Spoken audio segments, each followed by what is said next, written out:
From JBS Studios in Greater New York, this is the JBS News Update with Teisha Bader. I'm Micah Halpern, sitting in for Teisha Bader, here with the JBS News Update for Tuesday, September 20th, 2016. Israel is conducting a national drill starting today.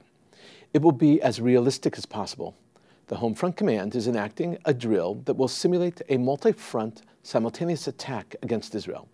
There will be attacks from Gaza, Lebanon, Syria, and the Golan Heights, as well as from Iran. 95% of the rockets will not hit residential areas, but 1 to 5% will definitely land and cause damage. The most important part of the drill is getting emergency teams to the people and places in need and providing the necessary triage to get the wounded to the proper trauma centers. These drills are so important. Israel needs to constantly keep themselves as on top of their game as possible. At any time, on any day, the enemies of Israel can strike. Israel needs to be prepared. Israel is also conducting a series of drills abroad. Yesterday in Riga, Latvia, the Israeli embassy and the Latvians conducted an important drill. They simulated a full-blown hostage situation. This Latvian drill comes on the heels of a drill in Romania and another one conducted in Kiev, Ukraine. There was also a drill in Greece. Israel needs to drill because of the possibility of hostage crises everywhere. These locations utilize the host communities to practice so that both the host country and Israel can be as well prepared and trained as possible.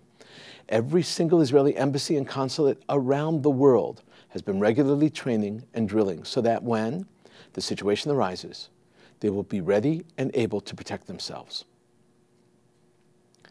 AlQaeda just released a new video in honor of the anniversary of 9/11. The video appealed to black African Americans, coaxing them to convert to Islam and protect themselves from the oppressive white Americans who are subjugating them. The video invokes the black Muslim leader Malcolm X.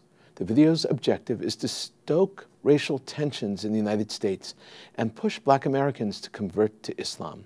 We will never know how successful this video will be, but it will certainly have some influence on some people. According to the Japan Times, Japan is offering Iran nuclear plants.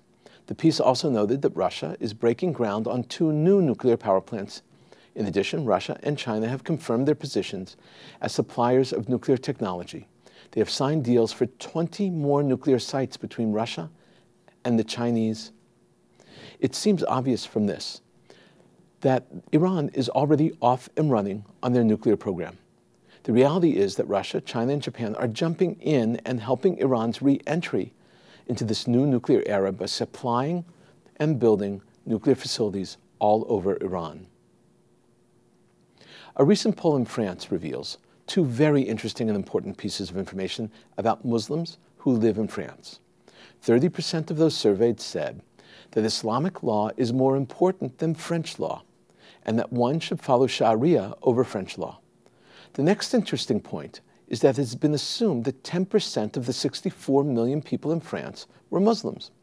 The poll halves that number and puts it at 3 to 4 million Muslims in France. The information in the poll is important to process.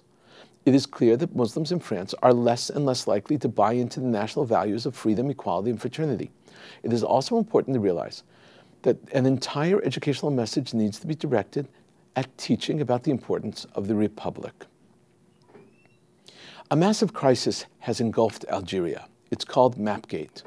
An educational textbook identified Israel by name on a map. It did not use the word Palestine. There were calls for Minister of Education to resign. The Islamic parties are livid. The books have been recalled. The explanation given for the choice of Israel over Palestine was that the labeling was a mistake, that there was no intention of labeling the area Israel and not Palestine. The minister blamed the publishing house. The head of the publishing house apologized for offending Algerian sensibilities. It was called a lapse and unintentional mistake.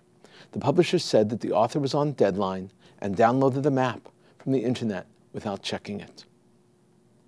The Israeli Air Force shot down a Hamas drone that was over Israeli airspace earlier today. The Air Force spokesman said that Israel will not tolerate any violation of its airspace. Most important and not stated is that Hamas uses these drones to gather information and intelligence about Israel, Shooting down the drone prevents Hamas from advancing their planning and their terror. And taking a look at the programming on JBS for tonight, Tuesday, September 20th. At 7, Deborah Vishensky speaks on the multiracial aspects of Judaism in the program from Limud 2016.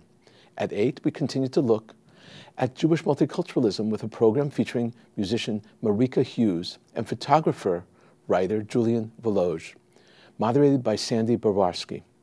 At 9, Mark Golub sits down with the ISGAP founder, Charles Small. And at 10:30, a look at the elite Duvdevan unit of the IDF. And coming up right after this broadcast at 6:30, Teisha Bader speaks to Ken Yalowitz, lead attorney who won the judgment against the PLO and PA, brought on behalf of American victims of terror attacks in Israel, about how he plans to proceed now that the judge has overturned the verdict. And that's the JBS News Update for Tuesday, September 20th, 2016.